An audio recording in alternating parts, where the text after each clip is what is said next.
A quiet evening, an unfinished conversation, and a brother who shows up when I least expect him. What began as a simple moment in my garden turned into a night that changed how I understood my past, my family, and myself. Stay with me, because this story isn't what it seems at first glance. Before we begin, I'm curious, and I always like to ask this. From which city are you watching us today? Leave it in the comments. And if stories about real emotions, family bonds, and personal growth speak to you, please consider subscribing to the channel and liking this video. It truly helps more than you might think. Now, let me tell you what happened. I was standing in the garden just as the evening light was giving up. That soft, blue-gray moment when the day exhales and the night slowly steps in. The roses along the fence had finally started to settle after a warm day, their scent faint but steady, like a memory that refuses to leave. I had my sleeves rolled up, dirt under my fingernails, pretending that pulling weeds could somehow quiet my thoughts. At my age, you'd think I would have learned how to sit with silence. But silence has a way of bringing old questions back, especially the ones you thought you'd buried properly. I heard the gate before I saw him. That familiar creak, the one I kept meaning to fix but never did. I didn't turn right away. I already knew who it was. Somehow, I always did.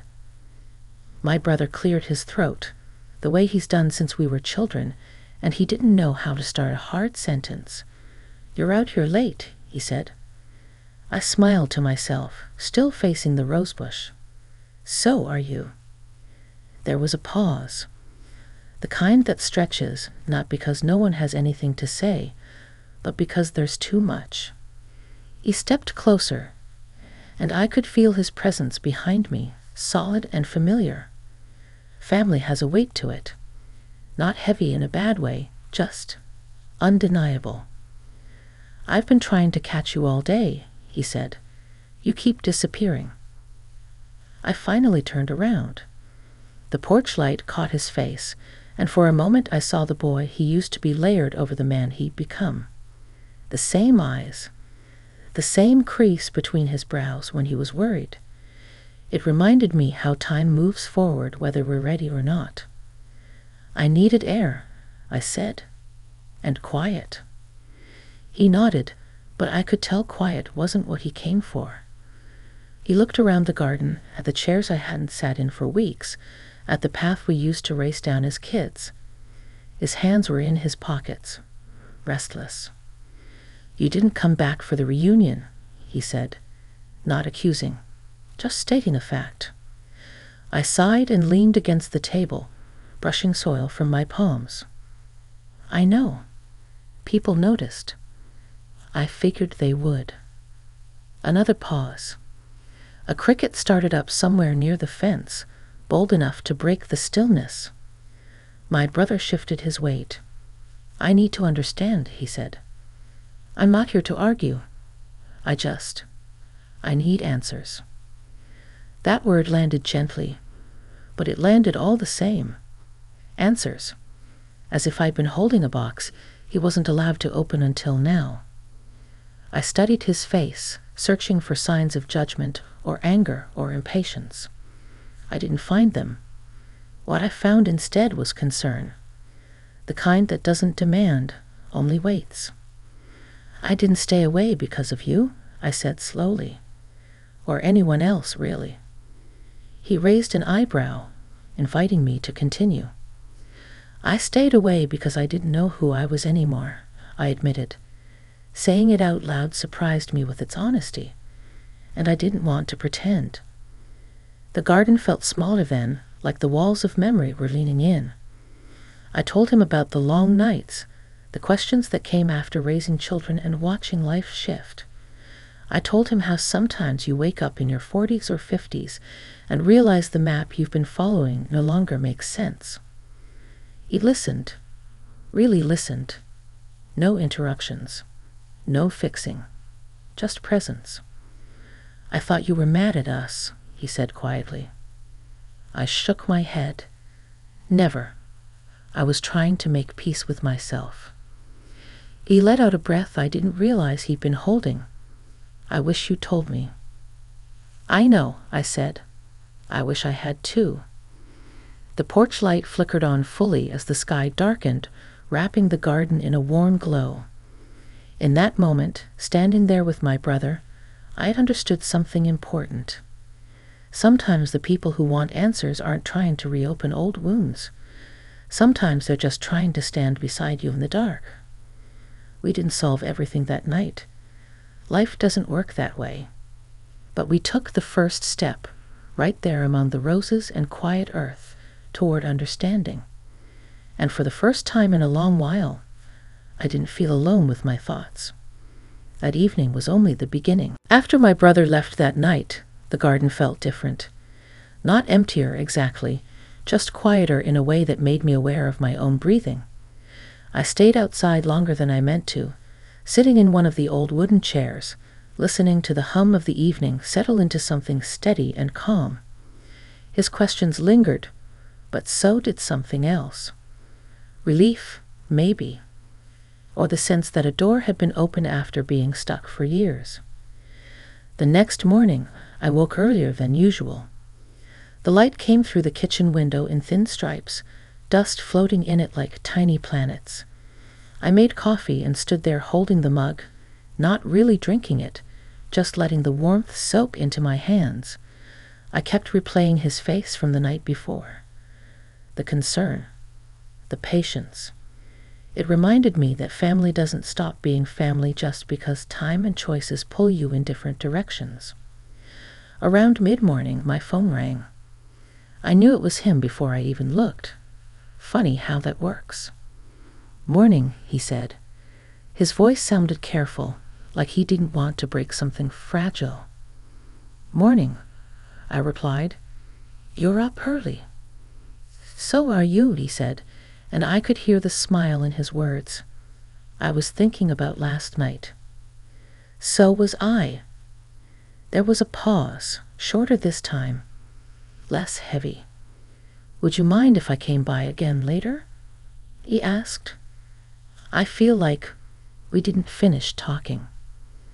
I leaned against the counter and watched a bird hop along the fence outside. "I don't mind," I said. "I think I'd like that."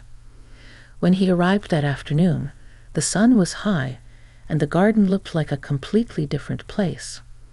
Colors brighter, shadows shorter. We sat at the small table under the old tree, the one that had been there since we were kids.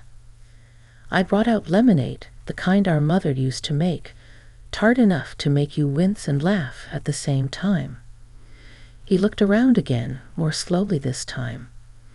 "You've kept this place nice," he said.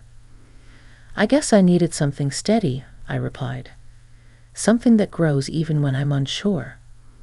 He nodded, turning his glass in his hands.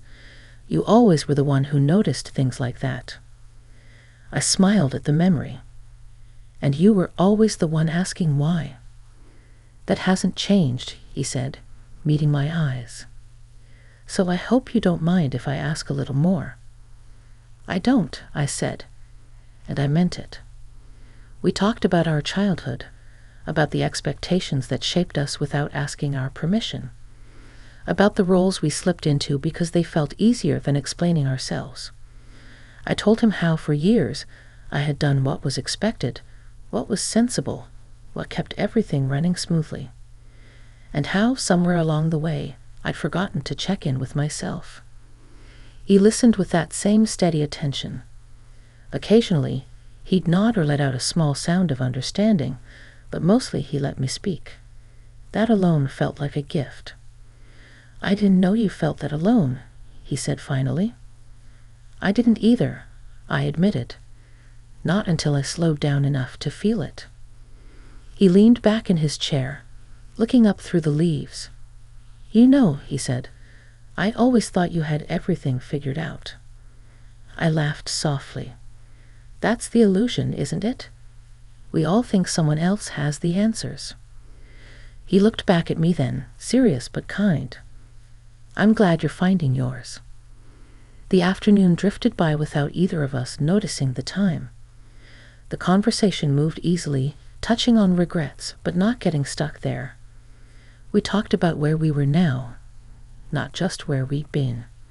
And I realized something important. His need for answers wasn't about judging my choices. It was about reconnecting, about making sure the distance between us didn't turn into something permanent. As he stood to leave, he hesitated, then reached out and gave my shoulder a gentle squeeze. "You don't have to do this alone," he said, "whatever this chapter is." I watched him walk back down the garden path, feeling something settle inside me. A quiet certainty. The kind that doesn't shout, but stays. That day, I understood that growth doesn't always come from dramatic moments. Sometimes it comes from honest conversations, shared in daylight, with someone who cares enough to ask and patient enough to listen. And I knew, deep down, that this was leading somewhere important. The days that followed took on a quieter rhythm, but it was a different kind of quiet than before. Not the heavy silence I used to carry around, but one that felt thoughtful, almost purposeful. I found myself moving through the house more slowly, noticing things I'd ignored for years. A framed photo on the hallway wall. The slight dip in the floorboard near the window. Little reminders that life had been happening all along, whether I was paying attention or not. My brother called every couple of days. Nothing urgent, just checking in. Sometimes we talked about practical things, sometimes about nothing at all. The weather, a book he was reading, a memory that surfaced without warning. Each conversation felt like another thread stitched back into place. One afternoon, he suggested we take a walk. "Like we used to," he said, "down by the old trail." I hesitated at first. That trail held a lot of history. Scraped knees, long talks, moments of feeling both brave and unsure. But something in me said yes before I could talk myself out of it. We met near the entrance just before sunset. The air was cooler, carrying the scent of pine and damp earth. The path hadn't changed much, though it felt narrower than I remembered. Or maybe we'd just grown. We walked side by side for a while without speaking. There was comfort in that. No rush to fill the space. "You know," he said eventually, "I've been doing some thinking too." I glanced at him. "About what?" "About how quick I was to assume things," he said. "About you. About everyone, really." I slowed my pace. We all do that. "Still," he said, kicking a small stone off the path, "I wish I'd asked more questions sooner, instead of making up answers in my head." I stopped walking then, turning to face him. The late light softened everything, turning his expression almost gentle. "I could have spoken up," I said. "I didn't make it easy." He shook his head. "Families are complicated. We don't always give each other room to change." That stayed with me as we continued on. Room to change. How many years had I spent trying to stay consistent so no one would be uncomfortable? How many choices had I made just to keep the peace? We reached a clearing where the trees opened up and the sky stretched wide. We sat on a fallen log, the wood rough beneath my hands. Birds moved overhead, settling in for the night. "There's something else," he said, his voice quieter now. "I was worried about you. Not because you stepped away, but because you stopped letting anyone see you." I felt that familiar tightening in my chest, but I didn't pull away from it this time. "I was tired," I said. "Tired of explaining myself. Tired of being strong." He nodded slowly. "You don't always have to be." We sat there as the light faded, neither of us rushing to leave. I felt a strange mix of emotions. Sadness for the years I'd spent closed off. Gratitude for this moment. Hope, cautious but real. As we walked back toward our cars, I realized something else. This wasn't just about my brother wanting answers. It was about me finally being ready to give them. Not as a defense, but as an invitation. Before we parted, he looked at me and said, "Whatever comes next for you, I want to be part of it. Not to lead, just to walk alongside." I smiled, feeling steadier than I had in a long time. I'd like that. Driving home, the road felt different. Familiar, yet open. I understood then that personal discovery isn't a solitary act. It happens in connection, in moments of honesty, in the courage to be seen. That evening, as I sat once more in my garden, I felt a quiet anticipation. Something was still unfolding. I didn't know exactly what it was yet, but I trusted it. And for the first time in years, that felt like enough. Even after that evening walk, our conversations didn't stop. If anything, they became part of my routine, gentle check-ins that slowly reshaped the way I viewed not just my brother, but myself. The garden seemed to reflect this new rhythm. The roses were blooming in unexpected places, a few stubborn weeds giving way, and the air carried a sense of renewal that mirrored my own. One late afternoon, he came over again. The sun was leaning low, painting the sky in shades of amber and soft lavender. I was pruning the hydrangeas when he called my name. I turned, wiping sweat from my forehead, and smiled. "You're just in time," I said, though I wasn't entirely sure what he was in time for. He leaned on the fence, looking at the rows of plants. "This place has changed," he observed. "And I think, so have you." I felt a flush in my chest, not embarrassment exactly, but the awareness that he had seen through the surface, past the routines and the walls I built.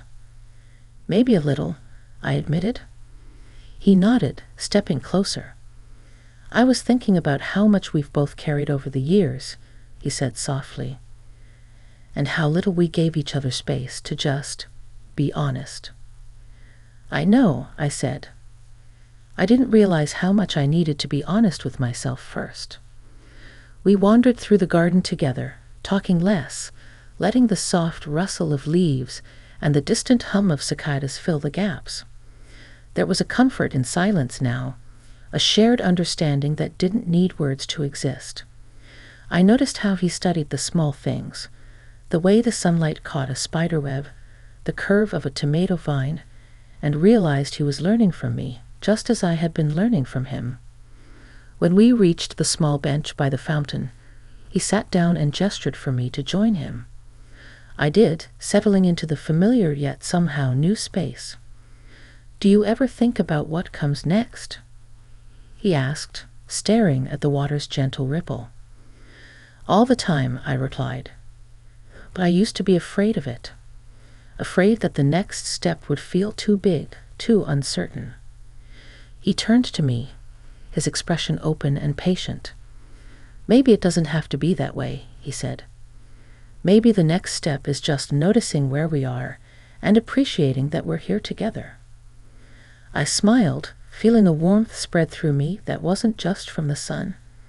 "I like that," I said. "I think I'm ready to accept it." As evening deepened, we stayed in the garden, letting the cool air settle around us. Fireflies began to appear, tiny lights floating lazily among the shadows, and I thought about how much of life is like that. Small, unexpected moments illuminating the dark in ways you don't always anticipate. Before he left, he paused at the gate. "Thank you," he said simply, "for letting me be part of this, for letting me in." I nodded, feeling the truth of it in my chest. "And thank you," I replied, "for asking, for listening, and for walking with me." He smiled, and then he was gone, leaving me in the quiet of the garden. But it didn't feel empty anymore. The night settled softly around me, full of the scent of roses, the whisper of the wind, and the unspoken promise that family, understanding, and emotional connection can grow in unexpected ways, if we only give them the space to do so. I lingered on the bench a while longer, reflecting on how far we had come. Not just as siblings, but as people learning to navigate life honestly, openly, and with mutual respect. And for the first time in years, I felt certain of something, that even after long periods of distance or silence, it's possible to rediscover each other, and in doing so, rediscover parts of ourselves we thought were lost. The garden seemed to breathe along with me, alive with quiet celebration, and I realized that this night, this conversation, and the gentle return of trust and understanding were exactly the answers we had both been searching for.